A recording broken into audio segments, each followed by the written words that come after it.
Hello everyone, जैसे से हम सभी को हम करे हैं स्टैटिस्टिक्स साइंस के लिए अपनी क्लास। और आज हम करेंगे अपना नया चैप्टर कौन सा, टिश्यू, प्लांट टिश्यू के बारे में हम डिस्कस करेंगे। जब हम प्लांट टिश्यू की बात करते हैं तो इसमें आपको दो प्रकार के प्लांट टिश्यू देखने को मिलते हैं। पहला आता है मेरिस्टेमेटिक टिश्यू, ठीक है, और दूसरा आपको मिलता है परमानेंट टिश्यू। ओके, दो प्रकार के आपको प्लांट टिश्यू के बारे में पढ़ना है। पहला कौन सा है, मेरिस्टेमेटिक टिश्यू, और दूसरा परमानेंट टिश्यू। ओके, आज का जो हमारे पास चैप्टर है, यहाँ पास एक तो 9th क्लास का चैप्टर है और ये प्लस में हम 11th क्लास का चैप्टर करेंगे। ठीक है, जो दोनों चैप्टर आपस में कनेक्ट है तो हम दोनों को एक साथ ही पढ़ेंगे। ठीक है, जब हम बात करते हैं मेरिस्टेमेटिक टिश्यू की तो इसके हमारे पास 3 टाइप्स होते हैं।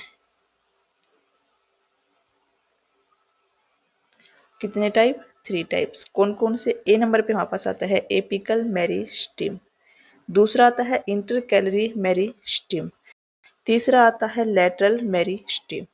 ठीक है, ये 3 प्रकार के हमारे पास टिश्यू होते हैं मेरिस्टेमेटिक टिश्यू।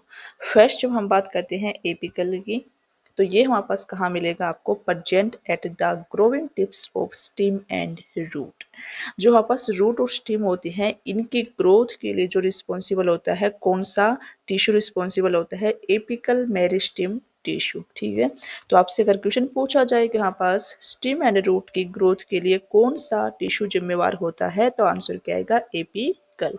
देखो, हर एक टिश्यू का अपना अपना अलग अलग कार्य है। ठीक है, जैसे यहाँ पास एक पौधा है तो उसकी ग्रोथ होती है, उसके लिए कौन रिस्पॉन्सिबल है, एपिकल। ठीक है, नेक्स्ट जब हम बात करते हैं तो यहाँ पास आता है इंटर कैलरी मेरिस्टेम, जो कहाँ प्रेजेंट होता है, present at near the node. जो हमारे पास स्टेम में नोड्स होते हैं वहां पर हमारे पास ये प्रेजेंट होता है। फिगर पे चले, एक बार फिगर में देख लेते हैं। ये देखो, ये हमारे पास क्या है, एक प्लांट है। सबसे ऊपर आपको देखने को मिलेगा एपिकल, और जो हमारे पास नोड्स हैं वहां पे आपको क्या देखने को मिलेगा, इंटर कैलरी। और हमारे पास जो स्टेम की जो चौड़ाई होती है उसके लिए रिस्पॉन्सिबल होता है लेटरल, तो यहाँ पे आपको देखने को मिलेगा लेटरल। ओके, ठीक है, हम बात करें हैं इंटर कैलरी की। इंटर कैलरी में हमने देखा कि कहाँ प्रेजेंट होता है, नोड्स पे प्रेजेंट होता है। ओके, फिर नेक्स्ट पॉइंट आता है, इसको प्राइमरी मेरिस्टेम भी कहते हैं। प्राइमरी मेरिस्टेम क्यों कहते हैं, इसके 2 रीजन्स है। एक तो हमारे पास ये पौधे के जीवन में जल्दी दिखाई देते हैं। जब पौधा बनना स्टार्ट होता है तो सबसे पहले हमारे पास यही टिश्यू काम करते हैं। ठीक है, दूसरा रीजन, पौधे के शरीर के निर्माण में यही योगदान देते हैं। ठीक है, रूट देखो, पहले हमारे पास रूट होती है। एक पौधे में आप देखोगे तो पहले हमारे पास रूट होती है, फिर उन रूट से हमारे पास स्टेम निकलती है, फिर स्टेम से हमारे पास लीव्स बनती है, तो ऐसे करके हमारे पास पूरा पौधा बनता है। ठीक है, तो हमारे पास जो पौधा बनता है, पौधे के शरीर का जो निर्माण होता है वो किस टिश्यू के कारण होता है, तो इंटरकैलरी मेरिस्टेम टिश्यू के कारण होता है। ठीक है, तो इसलिए हम इसको क्या बोलते हैं, प्राइमरी मेरिस्टेम टिश्यू बोलते हैं। ठीक है, ये एचटेट के पेपर में पूछा गया क्वेश्चन था। अगर आप देखना चाहते हैं तो मैं अभी दिखाती हूँ आपसे किस प्रकार से क्वेश्चन पूछा गया था। एक मिनट रुकना। 116 नंबर का क्वेश्चन था ये। एचटेट में कौन सी में आया था तो पता नहीं कौन से ईयर में आया था, पर आप देख सकते हैं।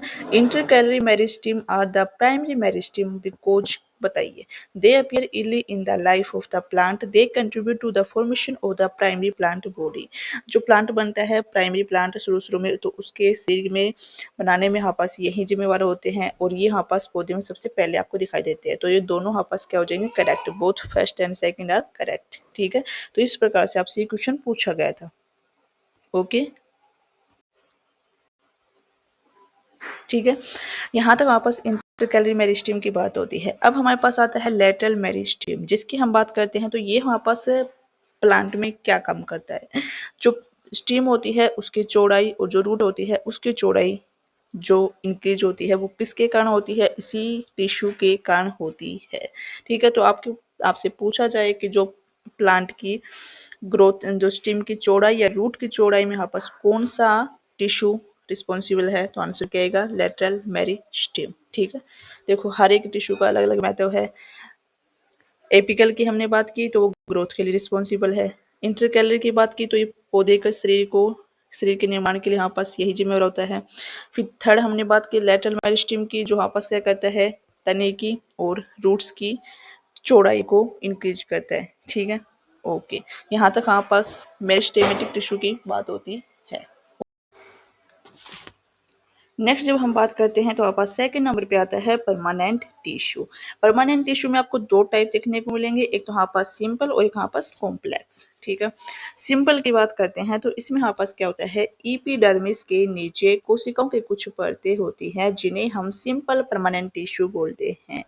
किसके नीचे, एपिडर्मिस के नीचे। यहाँ पे जो एपिडर्मिस है ये क्या है, देखो एपिडर्मिस का मतलब होता है बाह्य त्वचा। जो एक प्लांट होता है उसकी जो बाह्य त्वचा होती है उसी को हम क्या बोलते हैं, एपिडर्मिस बोलते हैं।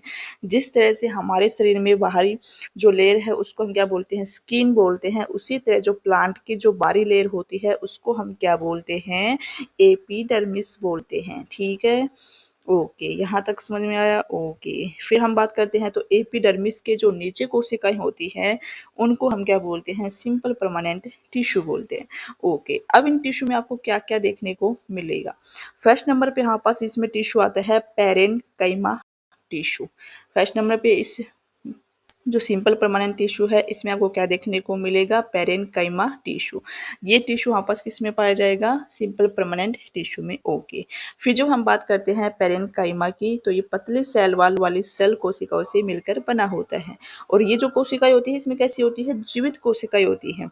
ये पॉइंट आपको याद रखना है, जो पैरेनकाइमा में जो कोशिकाएं होती है वो कैसी होती है, जीवित कोशिकाएं होती है। ठीक है, स्टेटमेंट बेस्ड क्वेश्चन हमारे पास एस्टेट एग्जाम में पूछे जाते हैं तो आपको यहाँ पे एक भी पॉइंट स्किप नहीं करना है।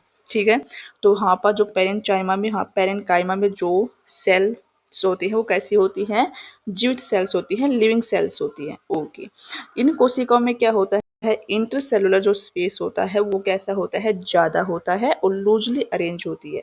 एक बार हम अपने फिगर पे चलते हैं फिर हमें अच्छे से समझ में आएगा।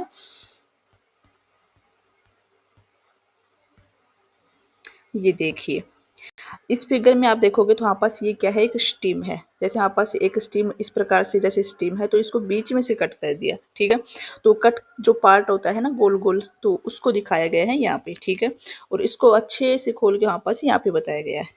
ओके, ठीक है, अब हम पढ़ते हैं तो हमने पढ़ा जो एपिडर्मिस होती है, एक प्लांट की जो बाहरी त्वचा होती है उसको हम एपिडर्मिस बोलते हैं। देखो यहाँ पे आपको देखने को मिलेगा ये जो ब्राउन कलर की है ये एपिडर्मिस है। और इस एपिडर्मिस की जब मोटी सी परत बन जाती है तो उसको हम बोलते हैं, क्या बोलते हैं, क्यूटिकल। देखो क्यूटिकल। ठीक है, एपिडर्मिस की जो मोटी सी परत बन जाती है मोम जैसी तो इसको हम बोलते हैं क्यूटिकल। ओके, अब आप एपिडर्मिस में देखोगे तो आपस यहाँ पे एपिडर्मिस के नीचे पहले कोलन कोलन काइमा आपको देखने को मिलेगा, फिर वहाँ पास आपको देखने को मिलता है पेरेनकाइमा। देखो यहाँ पे दिख रहा है ना पेरेनकाइमा। अब इसमें देखोगे तो वहाँ पास जो इंटरसेलुलर स्पेस है सेल के बीच में वो वहाँ पास क्या है, लार्ज है। ठीक है, कैसा है, लार्ज है। इस फिगर में देखो यहाँ पे अच्छे से समझ में आएगा। देखो ये वहाँ पास ये क्या है, पेरेनकाइमा। इसमें देखो ये क्या है, इंटर जो सेलुलर स्पेस है सेल्स के बीच में वो कैसा है, लार्ज है, बड़ी बड़ी सेल्स है। ठीक है, ओके। फिर जो हमने बात की इसमें जो सेल्स होती है वो कैसी होती है, जीवित सेल्स होती है। और इंटरसेलुलर जो स्पेस होता है वो कैसा होता है, ज़्यादा होता है। ओके, नहीं यहाँ तक हमारे पास पॉइंट होता है। फिर जब हम नेक्स्ट बात करते हैं तो इसमें आता है कि this tissue generally store food. कभी कभी क्या करते हैं कि हमारे पास इन टिश्यू में आपको फूड भी मिलेगा। ठीक है, देखो वैसे हम बात करें तो हमारे पास जो पौधे में जो फूड बनता है वो कहाँ बनता है, लीव्स में बनता है। ठीक है, क्योंकि लीव्स में हमारे पास क्लोरोफिल पाया जाता है और वो हमारे पास फोटोसिंथेसिस के द्वारा हमारे पास लीव्स क्या करती हैं, एक पौधे के लिए हमारे पास भोजन तैयार करती हैं। बट वहाँ पास जब हम बात करें स्टीम की तो स्टीम में भी क्या होता है, कभी कभी पौधे के लिए हमारे पास भोजन बनता है। क्यों बनता है, क्योंकि जो पैरेनकाइमा होता है इसमें क्या होता है, क्लोरोफिल पाया जाता है जो फोटोसिंथेसिस करता है। ठीक है, और इसी के कारण हमारे पास क्या बनता है, भोजन बनता है। अब जो ये क्लोरोफिल पाया जाता है पैरेनकाइमा में इसको हम क्या बोलते हैं, क्लोरोइन काइमा। ठीक है, हमने बात की पैरेनकाइमा है उसमें क्लोरोफिल पाया जाता है तो इसी पैरेनकाइमा को हम क्या बोलते हैं, क्लोरीन काइमा। क्या बोलते हैं, क्लोरीन काइमा। ठीक है, और इसमें हमारे पास क्या होता है, कभी कभी भोजन भी बन जाता है। अगर आपसे पूछे कि अगर क्वेश्चन घुमा के अगर दे देते कि हमारे पास लीव्स के अलावा भोजन हमारे पास पौधे के किस पार्ट में बन सकता है, ठीक है, तो आंसर क्या आ जाएगा? स्टिम। क्या आ जाएगा? स्टिम, क्योंकि स्टिम में वहां पास क्या मिलेगा आपको? कौन सा टिश्यू है? पेरेन्काइमा टिश्यू है, जिसकी वजह से वहां पास यहाँ पे क्या बन रहा है? भोजन बन रहा है। ठीक है, तो लीव्स के अलावा वहां पास पौधे के किस पार्ट में भी भोजन बन सकता है? स्टिम में। ओके, ठीक है, किस टिश्यू के कारण? पेरेन्काइमा टिश्यू के कारण। ठीक है, जिसको हम क्या बोलते हैं? क्लोरेन्काइमा। ओके, फिर जब हम बात करते हैं जलीय पौधों की, ये तो हमने स्थलीय पौधों की बात की है, जब हम जलीय पौधों की बात करेंगे तो इसमें जो पेरेन्काइमा होता है, पेरेन्काइमा की कोशिकाओं के मध्य हवा की बड़ी गुहिकाएं होती है, कैविटीज होती है, जिसके कारण वो तैरते हैं, और इस प्रकार से इन पेरेन्काइमा को हम क्या बोलते हैं? एरेन्काइमा। ठीक है, स्थलीय पौधों की हमने बात की भाई, उसमें पेरेन्काइमा होता है, उनमें आपस पेरेन्काइमा में क्लोरोफिल पाया जाता है, तो उसमें आपस क्या, उनको हम क्या बोलते हैं? क्लोरेन्काइमा बोलते हैं। ठीक है, फिर जब हम जलीय पौधों की बात करते हैं तो उनमें क्या होता है? उनमें जो पेरेन्काइमा की कोशिकाएं होती है, सेल्स होती है, उसमें क्या होता है कि हवा के लिए बड़ी बड़ी गुहिकाएं होती है, कैविटीज होती है। ठीक है, जिस कारण से वो तैरते हैं। ओके, इन्हीं पेरेन्काइमा को हम क्या बोलते हैं? एरेन्काइमा बोलते हैं। ठीक है, इतनी सी बात आपको ध्यान रखनी है। ओके, जब हम नेक्स्ट बात करते हैं तो वहाँ पास आता है कि पौधे में जो लचीलापन होता है, फ्लेक्सिबिलिटी होती है, वो एक सिंपल टिश्यू के कारण होती है। कौन से सिंपल टिश्यू के कारण? कोलिनकाइमा टिश्यू के कारण। ठीक है, ये आपको ध्यान रखना है।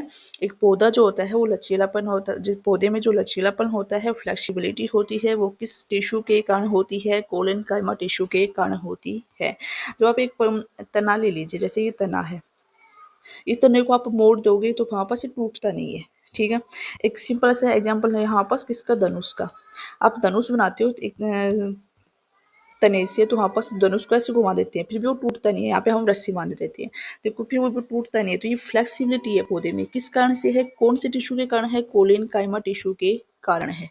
ठीक है, ओके, यही कोलिनकाइमा क्या करता है? पत्ती और तने को बिना टूटे हुए लचीलापन प्रदान करता है, और पौधे को यांत्रिक सहायता मतलब मैकेनिकल सपोर्ट भी देता है।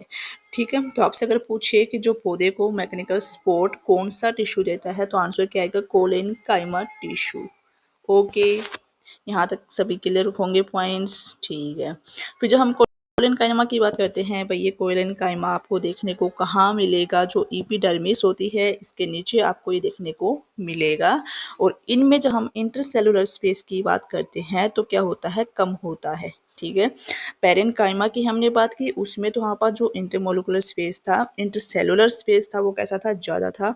जब हम कोलिनकाइमा की बात करते हैं तो इनमें आपको जो इंटरसेलुलर स्पेस मिलेगा वो कैसा मिलेगा? कम मिलेगा। एक बार फिगर पे चलते हैं, फिर हमें अच्छे से समझ में आएगा। ये देखिए, पेरेन्काइमा की हमने बात की, इसमें जो इंटरसेलुलर स्पेस था वो क्या था? लार्ज था। जब हम कोलिनकाइमा की बात करते हैं, ये देखिए, ये आपका क्या है? कोलिनकाइमा, इसमें जो इंटरसेलुलर स्पेस है वो कैसा है? कम। ओके, ठीक है, फिर जब हम बात करते हैं जो इनकी जो वाल्स है, ये वाल्स है, वाल्स कॉर्नर पे देखो, कॉर्नर पे क्या है? मोटी मोटी है। जैसे ये कॉर्नर है, यहाँ पे देखो ये वाल मोटी है, ये कॉर्नर है, यहाँ पे भी वाल मोटी है। तो इसमें कोलिनकाइमा की जब हम बात करते हैं, इसमें जो वाल्स होती हैं वो वहाँ पास कॉर्नर पे कैसी मिलेंगी? थिक मिलेंगी, मोटी मिलेंगी। ठीक है, और इंटरसेलुलर जो स्पेस है वो कैसे मिलेगा? कम मिलेगा। ओके, ये 2 पॉइंट्स आपको इसके बारे में ध्यान रखने हैं, इसके बारे में, कोलिनकाइमा के बारे में। ठीक है, और सेल्स भी वहाँ पास इसमें कैसी होंगी? लिविंग होंगे। पेरेन्काइमा की हमने बात की, उसमें भी सेल कैसी है? लिविंग है। और कोलिनकाइमा की बात करते हैं, इसमें भी सेल कैसी है? लिविंग है। और बट इसमें हमारे पास फर्क क्या है कि इसमें जो कॉर्नर पे हमारे पास कैसी है? मोटी मोटी है। कॉर्नर पे कैसी मिलेंगे आपको? मोटी मिलेंगी। ठीक है, यहाँ तक हमारे पास कोलिनकाइमा की बात होती है। फिर नेक्स्ट हमारे पास आता है सेकलेरे काइमा। सेकलेरियन काइमा की जब हम बात करते हैं तो ये पौधे को कठोर और मजबूत बनाता है। ठीक है, पौधे की ग्रोथ भी हमने पढ़ ली, पौधे की जो तने की चौड़ाई होती है उसके लिए हमारे पास टिश्यू की हमने बात कर ली है। अब हमारे पास क्या बचा? अब पौधे की फ्लेक्सिबिलिटी की भी हमने बात की। ठीक है, अब पौधे को कठोर और मजबूत कौन बनाएगा? उसके लिए हमारे पास कौन सा टिश्यू आएगा? उसके लिए आएगा हमारे पास सेकलेरियन काइमा टिश्यू।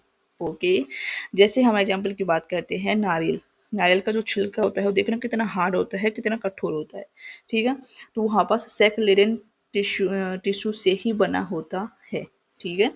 ओके, अब जब हम इसमें बात करते हैं जो सेल्स होती है of this tissue are dead. अब इसमें जो सेल्स होंगी वो कैसे मिलेंगे आपको? डेड मिलेंगी। हमने वहीं पेरेन्काइमा और कोलेनकाइमा की बात की, उसमें सेल्स कैसी थी? लिविंग थी। और स्केलेनकाइमा में हमारे पास आपको कैसे मिलेंगे? डेड मिलेंगे। ठीक है, सारे पॉइंट्स है, जितने भी पॉइंट्स है सारे इंपॉर्टेंट पॉइंट्स हैं। No intercellular space inside this cells. इन सेल में हमारे पास आपको कोई भी स्पेस देखने को नहीं मिलेगा।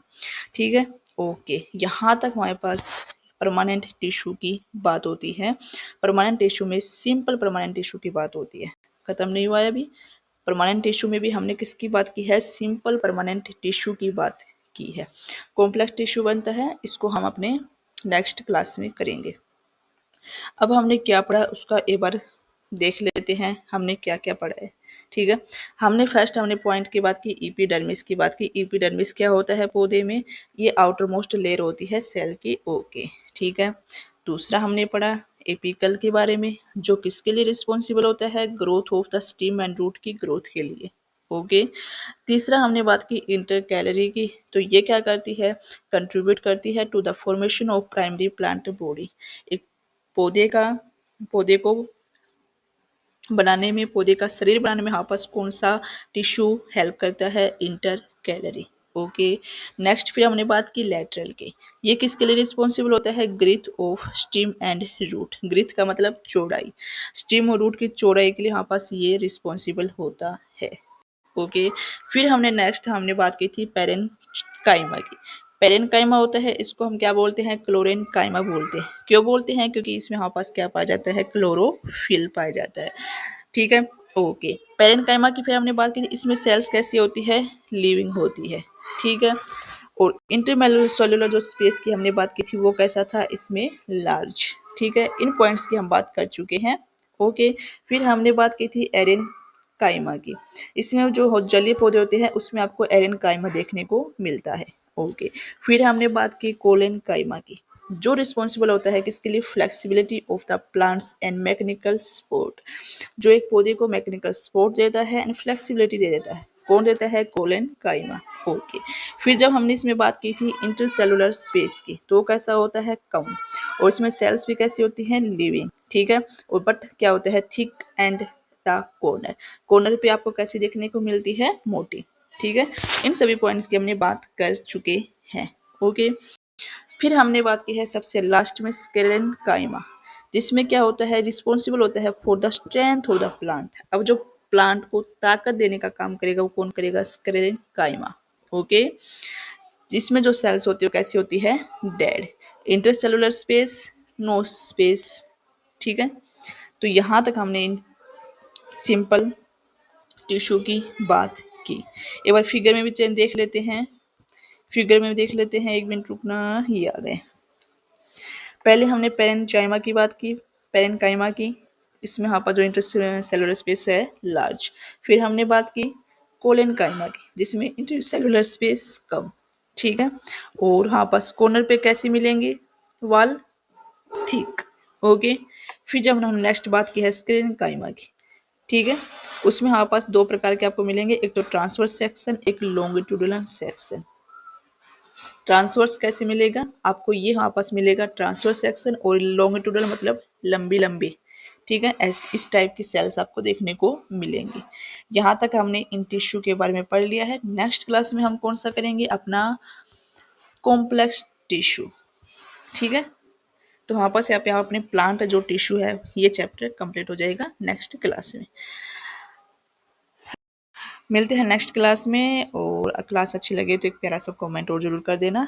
ठीक है, मिलते हैं नेक्स्ट क्लास में, तब तक के लिए बाय बाय।